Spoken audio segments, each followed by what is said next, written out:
तो हमने अभी बात की थी हाई रिस्क प्रेगनेंसीज की। अब बात करेंगे अपन किसकी? Hyperemesis gravidarum. तो हाइपर एमेसिस ग्रेविडेरम के बारे में बात करने से पहले मैं आपको डायग्नोसिस ऑफ प्रेगनेंसी पे आते हैं अपन।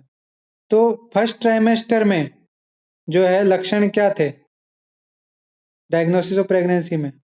फर्स्ट ट्राइमेस्टर में डायग्नोसिस कैसे करते हैं अपन? कौन कौन से जो है साइन सिम्टम है, कौन से टेस्ट है, कौन से साइंस हैं, बताएगा मुझे कोई?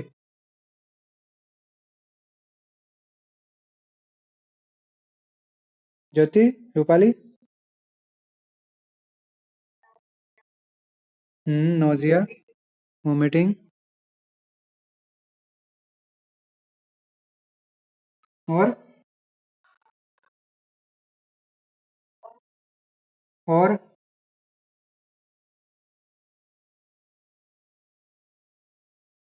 साइंस बताए थे मैंने, पांच छह याद है?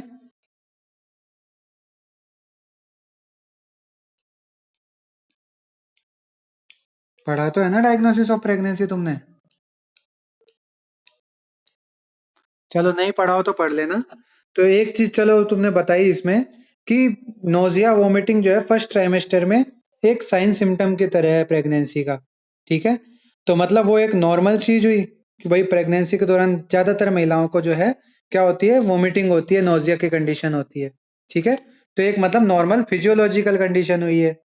लेकिन जब यही चीज हद से ज्यादा होने लगे, एक्सेसिव रूप में होने लगे, तो उसको बोला है कि एक डिजीज्ड कंडीशन है, गर्भिणी में एक व्यापद है। ठीक है, एक रोग है। तो वही अपन पढ़ने जा रहे हैं। तो हाइपर एमिसिस ग्रेविडेरम, हाइपर मतलब एक्सेसिव, इमिसिस मतलब वॉमिटिंग, और ग्रेविडेरम मतलब प्रेगनेंसी। कि प्रेगनेंसी के दौरान अगर एक्सेसिव वॉमिटिंग होए तो उसको बोलते हैं हाइपर एमिसिस ग्रेविडेरम। ठीक है, nausea vomit of moderate intensity are especially common until about 16 week, that is nearly first trimester। कि 16 हफ्ते तक या फर्स्ट ट्राइमेस्टर में जो है नोजिया वोमिटिंग एक नॉर्मल फिजियोलॉजिकल कंडीशन की तरह होती है। ये ऑलमोस्ट सभी फीमेल्स में पाई जाती है। HEG occurs when vomiting become intractable in early pregnancy and cause fluid and electrolyte imbalance, also nutritional deficiency। कि अगर केवल वॉमिटिंग ना होकर उसके साथ साथ फ्लूइड और इलेक्ट्रोलाइट इम्बैलेंस भी हो रहा है, या डिहाइड्रेशन की कंडीशन भी हो रही है, या जो है फीमेल में कोई न्यूट्रिशनल डेफिशिएंसी हो रही है, तो उसको फिर बोलते हैं हाइपर एमेसिस ग्रेविडेरियम। ठीक है, इसके लिए क्या है कि इतनी ज्यादा सीवियर कंडीशन हो जाती है कई बार तो कि वुमन जो है उसको हॉस्पिटलाइज करने तक की नौबत आ जाती है। ठीक है, तो ये इंट्रोडक्शन हो गया इसका। डेफिनेशन की बात करें तो दो डेफिनेशन है, उसमें आप कुछ भी एक याद कर लेना। ये देख लेते हैं अपन क्या है। Hyperemesis gravidarum defined variably as vomiting sufficiently severe to produce weight loss, dehydration, acidosis, alkalosis. ठीक है, हाइपोकैलेमिया। तो ये यहाँ पे कंडीशन बता रखी है कि भाई HEG एक ऐसी कंडीशन है जिसमें मदर में वेट लॉस होता है, डिहाइड्रेशन होता है, एसिडोसिस यानी एसिड की मात्रा बढ़ जाती है। ठीक है, एल्कलोसिस ये होता है, और हाइपरकैलेमिया यानी कैल्शियम की मात्रा बढ़ जाती है।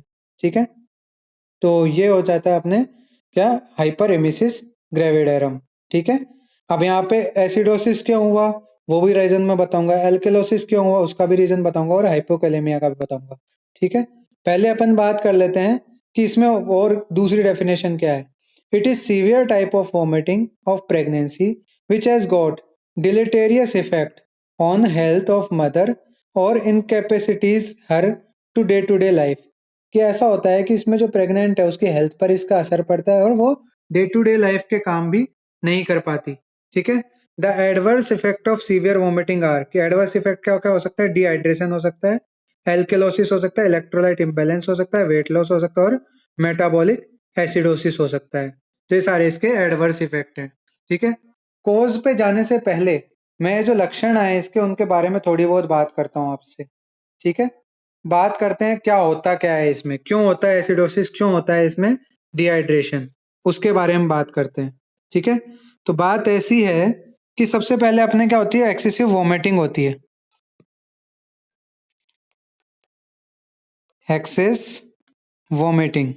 ठीक है, एक्सेस वोमिटिंग होने के बाद क्या होता है, अब वोमिटिंग में क्या निकलता है, पानी वगैरह सब निकलता है ना, तो लॉस ऑफ फ्लूइड होता है, loss of fluid and electrolyte, ठीक है, या फिर बोल सकते हैं loss of fluid and salts, ठीक है, उसका लॉस होता है। अब ये जो वाटर और सॉल्ट का लॉस हो रहा है उसके कारण क्या होता है, फॉल डाउन होते हैं। क्या फॉल डाउन होते हैं, एक तो पोटेशियम, ठीक है, एक सोडियम और एक क्लोराइड्स। तो पोटेशियम, पोटेशियम को कैसे डिनोट करते हैं ना, पोटेशियम सोडियम क्लोराइड, ये आयंस जो है इनका लॉस होता है।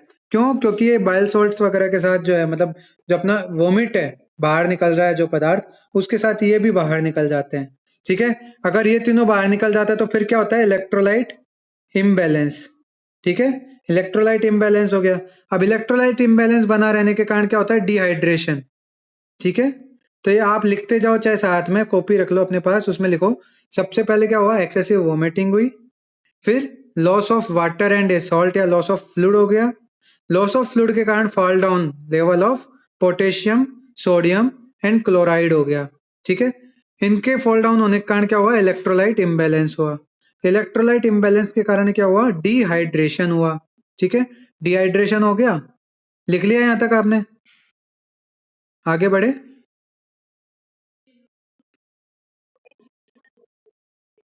ठीक है, सबसे पॉइंट लिखते जाओ, पहला क्या हुआ, एक्सेसिव वोमिटिंग, लिख लिया। फिर उसके नीचे एरो लगा के लिखो loss of fluid and electrolytes या loss of water and salt, ये लिख लो, ठीक है, loss of water and salt, लिख लिया दूसरा पॉइंट। फिर तीसरा पॉइंट आप लिखो fall down levels of sodium potassium and chloride, ठीक है, ये लिख दिया तीसरा पॉइंट। फिर चौथा पॉइंट लिखो इसके नीचे एरो लगा के इलेक्ट्रोलाइट इम्बैलेंस, इलेक्ट्रोलाइट इम्बैलेंस होने के बाद फिर क्या होता है, पांचवा पॉइंट डिहाइड्रेशन, डिहाइड्रेशन हो गया। अब डिहाइड्रेशन कंटिन्यू रहने से क्या होता है, हिपैटिक डिसफंक्शन, हिपैटिक डिसफंक्शन, ठीक है।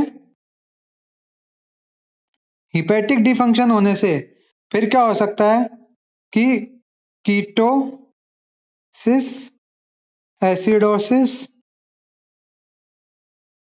एंड यूरेमिया, ये जो कंडीशन है ये डेवलप होती है, ठीक है। अब मैं बताता हूं ये कैसे होती है। एसिडोसिस का आपको मैंने एक बार बताया था, जब वेजाइना में पीएच का बताया था ना मैंने आपको, याद है कैसे मेंटेन हुआ था वेजाइना में पीएच।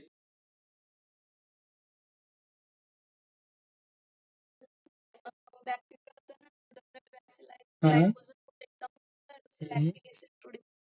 बिल्कुल बिल्कुल। अब क्या होता है यहाँ पर कि ग्लूकोज का जो मेटाबॉलिज्म है वो जब हो रहा होता है तो पहले ऑक्सीजन की प्रेजेंस में होता है, जब तो क्या करते हैं अपने नॉर्मल जो है पायरुविक एसिड वगैरह बनते हैं और फिर एनर्जी निर्माण होता है। जब लिवर पे इफेक्ट पड़ता है ना, लिवर क्या है, ग्लूकोज को फिर ग्लाइकोजन में कन्वर्ट वगैरह करता है, ये सब काम करता है ना लिवर। तो लिवर का जब डिसफंक्शन होता है तो क्या होता है कि ग्लूकोज का अनऑक्सीजन डिऑक्स मतलब ऑक्सीजन की एब्सेंस वाला जो है टूटना शुरू हो जाता है एनर्जी के लिए, ठीक है। तो उससे क्या होता है, एसिड बनने लग जाता है, तो वो उससे एसिडोसिस का निर्माण होता है। पहली बात, कीटोसिस, कीटोन बॉडी का जो एक्सक्रीशन का काम करता है या उसको जो आगे नॉर्मल बॉडी के लिए जो अनहार्मफुल बनाने का काम करता है वो लीवर करता है। तो लीवर का डिस्फंक्शन होगा तो फिर कीटोन जो है ब्लड में इकट्ठा होने लगेगा, तो उसको बोलते हैं कीटोसिस, ठीक है। तो ये हो गया कीटोसिस की बात। फिर आता है यूरेमिया, यूरिया का जो है चेंज कन्वर्जन या यूरिया का एक्सक्रीशन जो भी है वो उसको किडनी तक पहुंचाना, फिर उसको एक्सक्रीट करवाना, ठीक है, ये सब काम भी लीवर पे डिपेंड करता है। तो यूरेमिया का जो केस है उसमें भी क्या होता है, यूरिया की मात्रा जो है बॉडी में बढ़ जाती है, ठीक है। क्यों, क्योंकि डिहाइड्रेशन होता है, उसके कारण जो है प्रॉपर यूरिया वो कंसंट्रेशन बढ़ जाती है, यूरिन की भी कंसंट्रेशन बढ़ जाती है और ब्लड की भी कंसंट्रेशन बढ़ जाती है, जिस कारण से यूरिया की मात्रा बॉडी में बढ़ जाती है। तो ये हो गया यूरेमिया का कारण, समझ में आ गए। कीटोसिस क्यों बढ़ा, लीवर डिस्फंक्शन के कारण कीटोन को जो है प्रॉपर कन्वर्ट नहीं कर पाया है, हिपेटिक मतलब लीवर, जिसके कारण ब्लड में कीटोन की मात्रा बढ़ेगी। एसिडोसिस कैसे हुआ? कुछ तो HCl के कारण हुआ, क्योंकि HCl क्या है, बाहर निकल रहा है, फिर बॉडी के अदर अपर पार्ट में आके वो जलन वगैरह ये सब कर रहा है, तो उसके कारण। दूसरी बात क्या हुई एसिडोसिस की, कि जो अपने नॉर्मल ऑक्सीजन वाला, जो अपने नॉर्मल क्या बोलते हैं होता है एनर्जी फॉर्मेशन क्रेब्स साइकिल के थ्रू, वो ना होके और ऑक्सीजन की एब्सेंस वाला जो है अपने एनर्जी फॉर्मेशन होने लगता है, तो वो एक रीजन हो गया। ठीक है, तो ये आ गया अपना दूसरा रीजन। फिर तीसरा क्या हो गया? यूरेमिया। अब क्योंकि किडनी लीवर जो है प्रॉपर काम नहीं कर पा रहे, तो क्या होता है, अपने यूरिया की मात्रा बॉडी में बढ़ती जाती है। ठीक है, तो यूरेमिया हो गया। तो ये सारे इसमें कारण बन गए, तो ये हो गया। ठीक है, समझ में आ गया है कि कीटोसिस, एसिडोसिस और वो यूरेमिया कैसे हुआ? आगे बढ़े।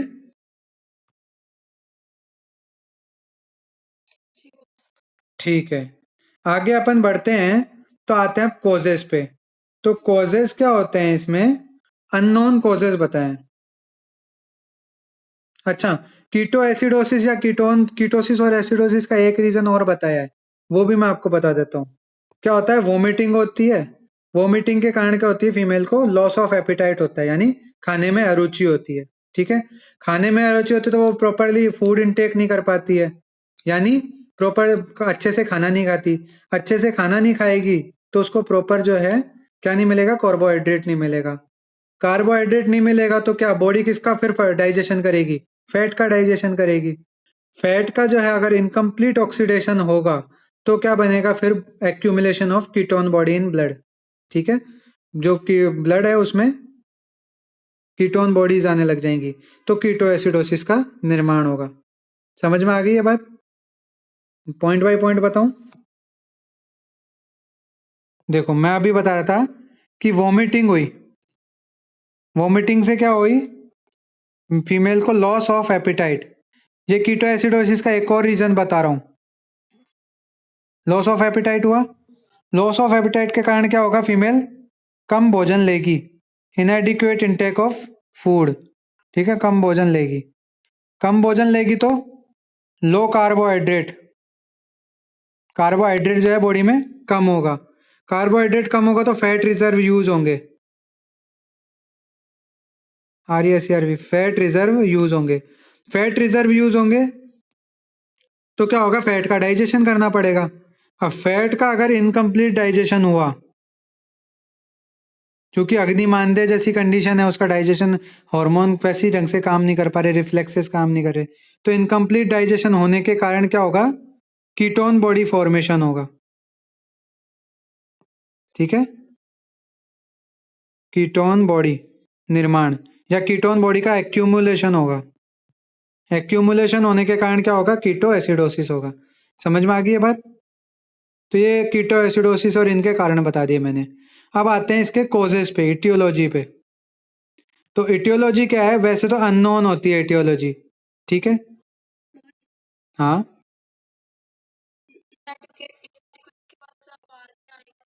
अच्छा, एक बार वापस बताऊं? वैसे तो मैं आपको, या तो मैं ग्रुप पे वो फोटो डाल दूंगा लिख के, ताकि आपको क्लियर रहे ये चीज।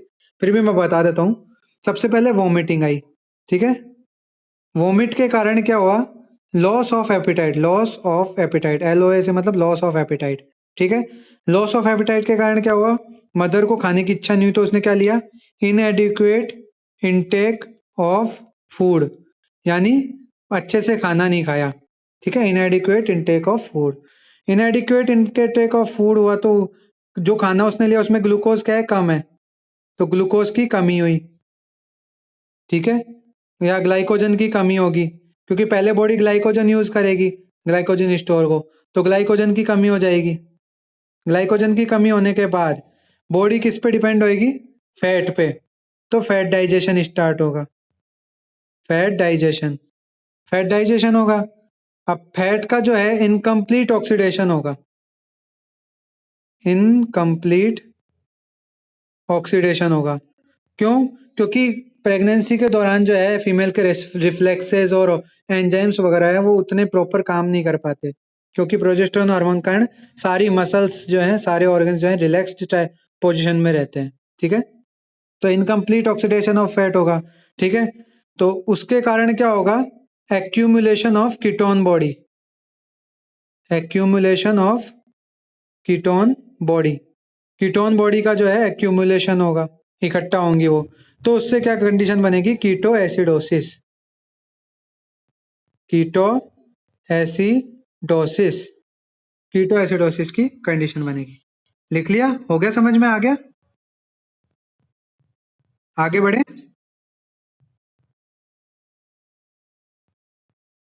हो गया क्या, ठीक है, तो आगे बढ़ते हैं अब। हाँ, तो मैं बता रहा था कि इटियोपैथी क्या है, इडियोपैथिक होती है, अननोन होती है, लेकिन फिर भी कुछ कॉमन चीज होती है, जैसे कि ट्रोफोब्लास्टिक डिजीज, जो अपन ने मोलार प्रेगनेंसी पढ़ी थी ना। अब मोलार प्रेगनेंसी में क्या बने थे, हाइड्रेटेड मोल बने थे। हाइड्रेटेड मोल के टाइम में अपन ने जब उसके कारण पढ़े थे, तब अपन ने क्या पढ़ा था कि बीटा एससीजी का लेवल या एससीजी का लेवल बढ़ा हुआ था बहुत ज्यादा, लगातार 5-6 महीनों तक। तो वो उस कारण से एससीजी को क्या है, रीजन मानते हैं हाइपरेमेसिस ग्रेविडरम का, भी थ्योरी में अपन पढ़ेंगे। तो ट्रोफोब्लास्टिक डिजीज, ठीक है। दूसरा नली पेरिटी, नली पेरिटी मतलब पहली बार लेडी प्रेग्नेंट हुई है, उस कंडीशन में भी उसको नॉर्मल से ज्यादा वॉमिटिंग आती है। तीसरी बात, एज 30 से ज्यादा हो गई हो तो भी जो है वॉमिटिंग के चांसेस बढ़ जाते हैं। चौथी बात, स्मोकिंग करती हो फीमेल, ठीक है। पांचवी बात, फैमिली हिस्ट्री हो कि मदर के, सिस्टर के, या फिर जो है फैमिली में हिस्ट्री हो। छठी बात, जो मोशन सिकनेस हो, किसी को history of motion sickness. Motion sickness क्या होती है कि जब ट्रेवल करते हैं, है ना, जब वो बोटिंग वगैरह इन सब में, इस दौरान जब उल्टी होती है ना लोगों को, कईयों को, जैसे बस में ट्रेवल करने में उल्टी होना, वो सब मोशन सिकनेस हो गई, ठीक है। मल्टीपल प्रेगनेंसी के केस में दो दो बच्चे, तो एससीजी का सिक्रेशन भी वहां ज्यादा होगा। तो इसी स्थिति में भी जो है हाइपर एमेसिस ग्रेविडरम के चांसेस ज्यादा होते हैं। फीमेल फीटस हो तो बजाय मेल फीटस के, ऐसा देखा गया है कि फीमेल फीटस होने पे संभावना ज्यादा होती है हाइपर एमेसिस ग्रेविडरम होने की, ठीक है। मैटरनल ओबेसिटी हो, मैटरनल ओबेसिटी के केस में भी जो है यहाँ पे हाइपर एमेसिस ग्रेविडरम होने के चांसेस बढ़ते हैं। फिर previous history of HEG, hyperemesis gravidarum, तो इस केस में भी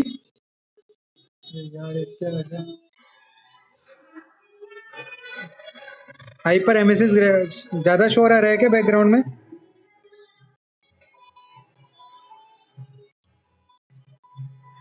ज्योति, ठीक ठीक ठाक है ना, आवाज आ रही है ना मेरी क्लियर? ठीक है, तो यहाँ पे क्या है, मैटरनल ओबेसिटी के केस में भी जो है हाइपर एमेसिस ग्रेविडरम ज्यादा देखने को मिलता है, ठीक है। और प्रीवियस हिस्ट्री हो एचईजी की तो भी हो सकता है। तो ये रिस्क फैक्टर की तरह मान सकते हो आप, मोर कॉमन इन मतलब रिस्क फैक्टर ये है। अब थ्योरीज देख लेते हैं फिर अपन। हार्मोनल थ्योरी क्या होता है, एक्सेस ऑफ एससीजी हार्मोन के कारण या एक्सट्रोजन के कारण क्या होते हैं, वोमिट सेंटर जो होते हैं ना ब्रेन में, वो ट्रिगर होते हैं, इसलिए वोमिटिंग ज्यादा होती है, ऐसा कहा जाता है। तो इससे आपको ये भी क्लियर हो गया कि ट्रोपोब्लास्टिक केसेस में और मल्टीपल प्रेगनेंसी में क्यों होती है वोमिटिंग ज्यादा, क्योंकि उस वक्त एससीजी जो है वो बढ़ा हुआ होता है, ठीक है। तो ये हार्मोनल थ्योरी में गया। दूसरा, प्रोजेस्टेरोन एक्सेस। अब प्रोजेस्टेरोन के बारे में मैंने बताया था कि जितनी भी मसल्स वगैरह होती है, स्मूथ मसल, उनको रिलैक्स करने का काम करता है। अब ये जो अपने स्फिंक्टर होता है, जैसे कि कार्डियक स्फिंक्टर हो गया, ये भी किसके बने होते हैं, स्मूथ मसल्स के। तो क्या होता है, relaxation of cardiac sphincter due to progesterone excess. तो क्या होता है, रिटेंशन ऑफ गैस्ट्रिक फ्लूइड, कि भाई जो गैस्ट्रिक रिजर्जिटेशन आना चाहिए यहाँ पे, रिटेंशन नहीं, इसको ये काट लेना, रिटेंशन नहीं है ये, क्या है, रिजर्जिटेशन, मतलब ऊपर की ओर मूवमेंट बढ़ जाती है गैस्ट्रिक फ्लूइड की, तो वो क्या है, बाहर निकलने की प्रवृत्ति होती है, इसलिए भी वॉमिटिंग होती है, ठीक है। इसके अलावा थायरोक्सिन, प्रोलैक्टिन, लेप्टिन, एड्रिनोकोर्टिकल हार्मोन, ये भी कहीं ना कहीं रीजन बताए गए हैं किसके लिए, हाइपर एमेसिस ग्रेविडरम के लिए। मेन रीजन क्या हो गया, एससीजी और प्रोजेस्टेरोन, ठीक है। प्रोजेस्टेरोन क्यों, क्योंकि वो मसल्स को रिलैक्स करता है, जिसके कारण जो है रिजर्जिटेशन ऑफ गैस्ट्रिक फ्लूइड या गैस्ट्रिक जूस, ठीक है, होता है। दूसरा, प्रोजो एससीजी का मैंने बता दिया कि वो वोमिट सेंटर को ट्रिगर करता है, जिससे वोमिटिंग होती है। फिर आती है साइकोजेनिक। साइकोजेनिक में क्या होता है कि फीमेल को है ना नोजिया फील होता है, अब वो बार बार उसका फोकस कहाँ जाता है, उस उल्टी के मन पे आता है, जी मचलाने पे आता है। तो जितनी बार, जैसे कई बार होता है ना, अपने एक दो बार उबाक आती है, तो फिर अपना ध्यान पूरा वहीं चल जाता है।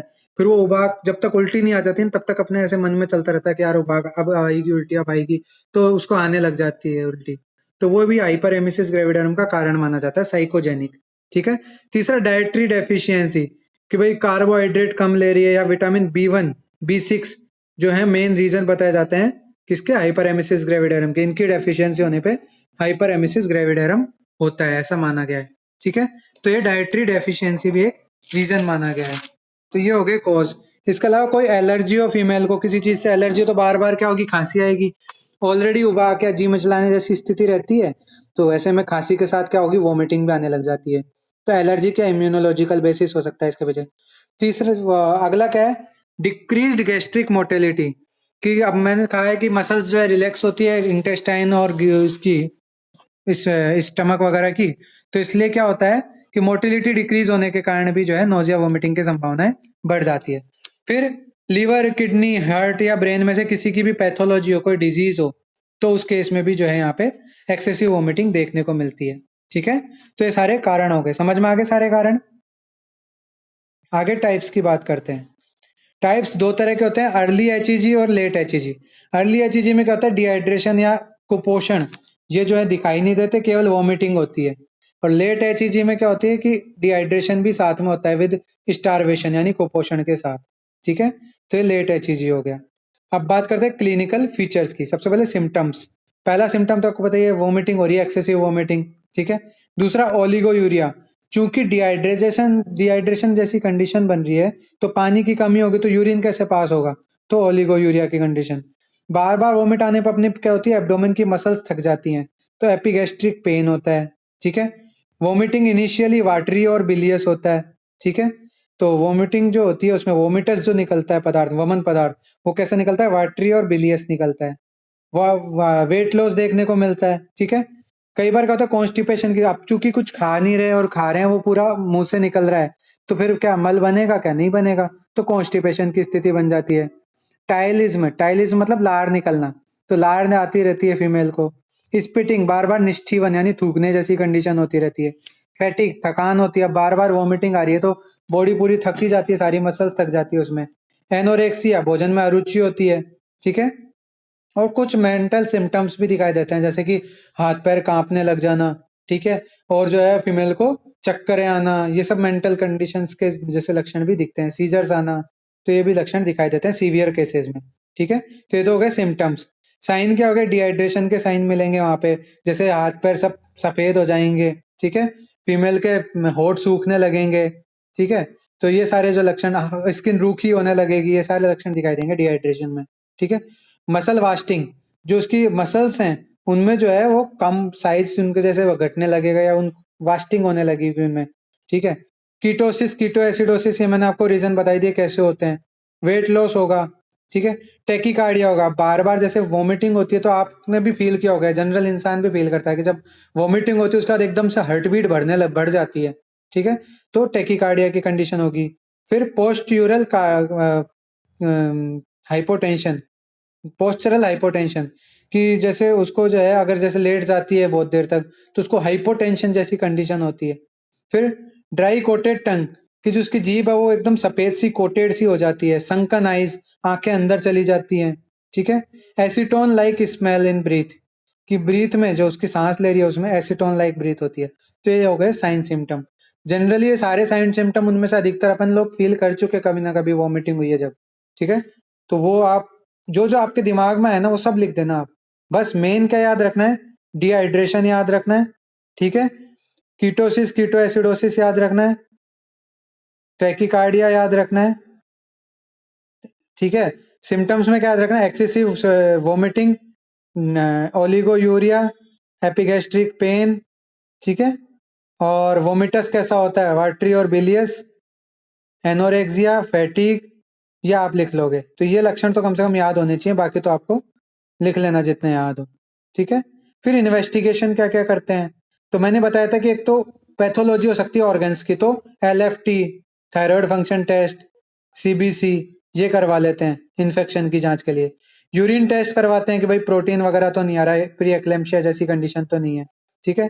इसके अलावा USG कराते हैं कि बच्चा मल्टीपल प्रेगनेंसी वगैरह है, सब चेक करने के लिए जो है USG, कि मल्टीपल प्रेगनेंसी का पता लग जाए, या जेस्टेशनल ट्रोफोब्लास्टिक नियोप्लेजिया तो नहीं है, या कोई तरह का कार्सिनोमा तो नहीं है, उनका पता लगाने के लिए यूएसजी की जाती है।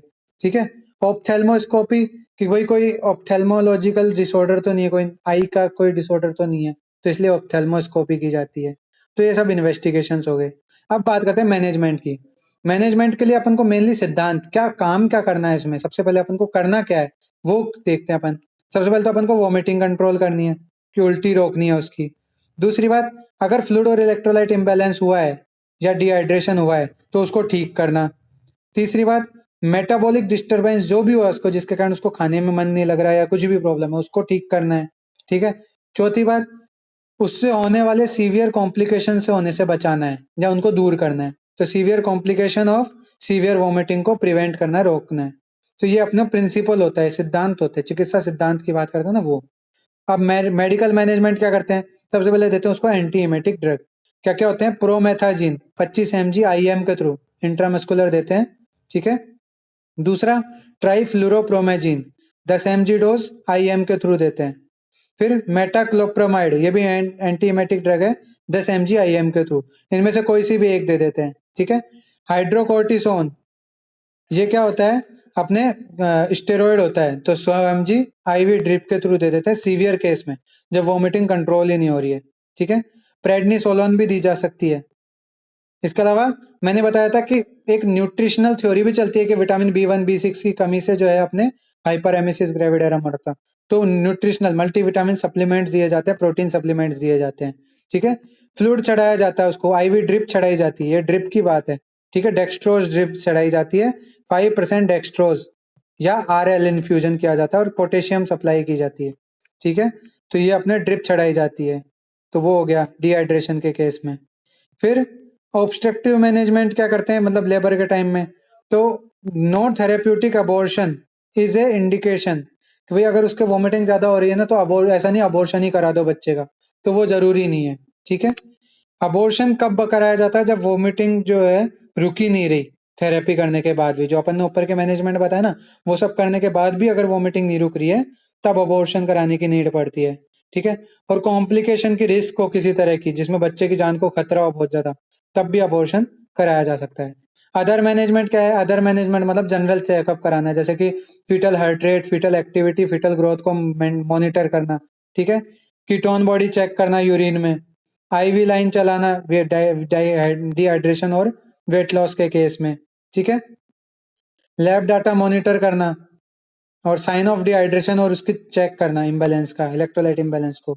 लिक्विड मील देना उसको, मतलब द्रव पदार्थ खाने पीने को देना।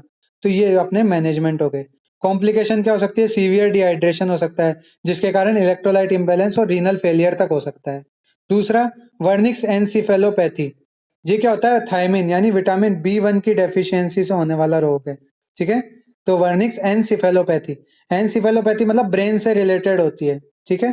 तो वो विटामिन K डेफिशिएंसी हो सकती है, और जो है अपर गैस्ट्रेशनल ब्लीडिंग हो सकती है, यानी अल्सरेशन हो सकता है। क्यों हो सकता है, वोमिटिंग में क्या होता है, HCl जो है ऊपर आता है और वो मुंह के थ्रू बाहर निकलता है, तो पूरे ट्रैक में वो जला सकता है वो। ठीक है। एसिड ही तो है, 1 से 2 pH होता है उसका, तो दाह उत्पन्न कर देता है, जलन उत्पन्न कर देता है, छाले लेसरेशन कर देता है। तो इसलिए जो है यहाँ पर ब्लीडिंग हो सकती है, जो है पेशेंट के, मतलब वो उल्टी के साथ ब्लड निकल सकता है। तो ये अपने हो गए इसके कॉम्प्लिकेशन। तो इस तरह से अपना हाइपर एमेसिस ग्रेविडेरम हो गया। अच्छा, इसमें कोई डाउट हो तो पूछ सकते हो। कोई डाउट है, कोई चीज समझ नहीं आई हो, ये 10 नंबर का क्वेश्चन आता है।